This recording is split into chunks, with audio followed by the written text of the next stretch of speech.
전쟁 불사를 외치던 두 나라가 만나 평화를 논의한 1차 북미 정상회담을 세계 언론은 줄여서 싱가포르 회담 이렇게 부릅니다.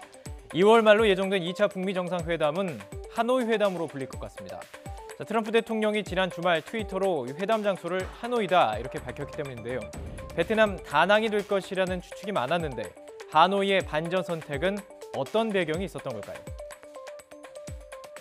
김정은 위원장의 베트남에 대한 공식 방문하고도 직접적으로 연관이 있지 않겠는가 이런 생각이 들고요. 아무래도 이제 다낭에는 북한의 대사관이 없지만 뭐 베트남에는 있으니까 그걸 통해 가지고 통신 보안이 된 상태에서 북한하고 지속적으로 연락을 주고받을 수 있거든요. 그렇기 때문에 북한의 요구에 미국이 일정 부분 양보했다. 북한의 요구를 미국이 들어준 것으로 전문가들은 분석하고 있습니다. 할아버지인 김일성 주석이 54년 전 방문했던 베트남을 김정은 위원장이 국빈 방문하는데 그런 큰 의미를 둘 수도 있을 뿐 아니라 하노이의 한복판에 위치한 호치민의 묘소의 상징성도 적지 않다는 분석입니다. 미국과의 전쟁을 이끌었던 호치민의 심장부에서 미국을 상대로 담판을 벌인다는 것 자체가 김정은 위원장에게는 유리한 카드로 여겨지며 또 격을 따지는 북한에서 트럼프 대통령과의 만남에서 김정은 위원장에게 조금 더 관심을 주목시킬 수 있다는 계산이 작용했을 것으로 전문가는 보고 있습니다.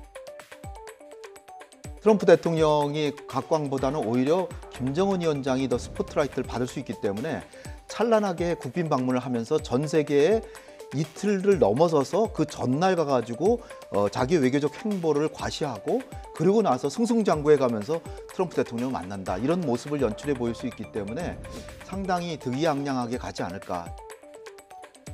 자, 그렇다면 미국 측은 왜 북한의 요구를 들어줬을까요? 이 부분의 분석이 조금 엇갈리고 있습니다. 원하는 것을 주면 반대로 무엇인가를 요구하는 외교 특성상 비건 특별대표가 그 평양에 들어가 있는 2박 3일 동안 미국이 많은 것을 얻어낸 것 아니냐 이런 관측이 나오고 있습니다.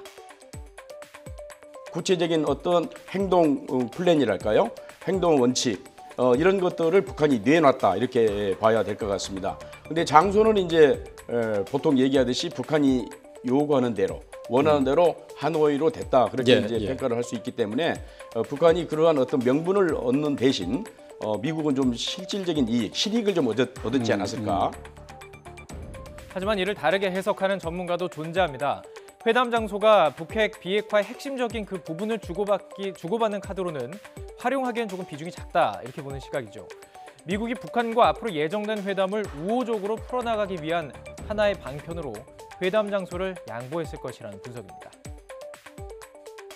회담 분위기 조성 차원에서 이 정도는 뭐 그렇게 중요한 문제가 아니기 때문에 뭐 북한이 그렇게 정 원한다면 이 정도는 받아주고 넘어갈 수 있다. 회담 분위기 좋게 좀 생산적으로 잘 해보자. 이런 차원이 아니었을까 이렇게 생각합니다. 저도 정원범 교수 말에 동의를 하는 게 중요한 것은 베트남에서 하고 27일, 28일이고요. 맞습니다. 뭐 다낭, 하노이 둘 다 뭐 미국과 북한 사이에 선호도는 있지만 끝까지 고집할 만한 것은 아니었다고 생각이 됩니다. 이 북미 간에 어떤 협상이 이루어지고 있는지는 아직 확인되지 않고 있습니다. 앞으로 협상이 계속 이어지는 만큼 그 결과도 예측하기 어려운 상황입니다. 현재 밝혀진 것은 그 장소와 날짜, 그리고 트럼프 대통령과 비건 특별대표가 남긴 몇 마디 단어뿐입니다. 둘 다 동시에 생산적이다 이런 단어를 사용하고 있습니다. 미국에서 말하는 그 생산적인 대화의 결과는 과연 무엇일지 세계의 이목은 또 하노이로 쏠리고 있습니다.